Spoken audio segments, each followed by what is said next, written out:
These are some stories about my father's mother, Filomena, Grandma Sinicrope. I have very fond memories of being in her kitchen. She always was saying, "Baboots, baboots, you're so skinny, manja, manja." And if I had seconds of her incredible meatballs or eggplant parmesan or spaghetti, she would, you know, more. She wanted me to have thirds. And yeah, her meatballs were so good that my uncles, Jimmy and Albert, who had a supermarket, packaged them. And same with her sauce. She was always also on the phone all the time, talking to her many siblings and on friends. She was quite a character. She told me some really special stories. She told me that my father was the oldest son, and Uncle Jimmy was the next oldest, and they had a farm, and our grandfather had a vehicle, but he didn't drive. So the boys, Michael and Jimmy, alternated who drove this car. And on the weekends, they got to have it. They alternated weekends who got to have the car, use of the car on the weekends for social purposes. So my dad had a date with Elsie Tomasetti, and he didn't want his brother Jimmy to be in the car, and he had a date. And so Elsie saw that, and she wasn't very happy, and I don't know what happened between them, but that relationship didn't work out. But Elsie actually ended up marrying Jimmy. So that's a pretty funny story.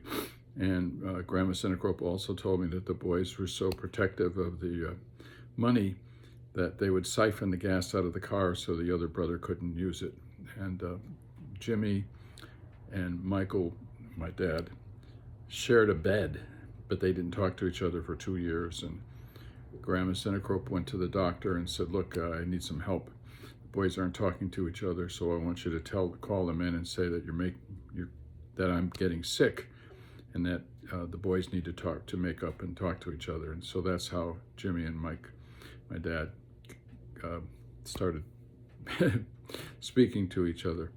So lots of stories about Grandma Sinicrope.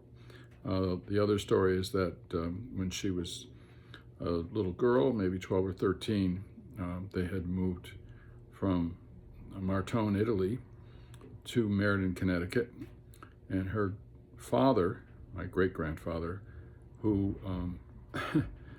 worked for International Silver Company, coached Filomena to give his boss a fruit basket, but he coached her to be very sad.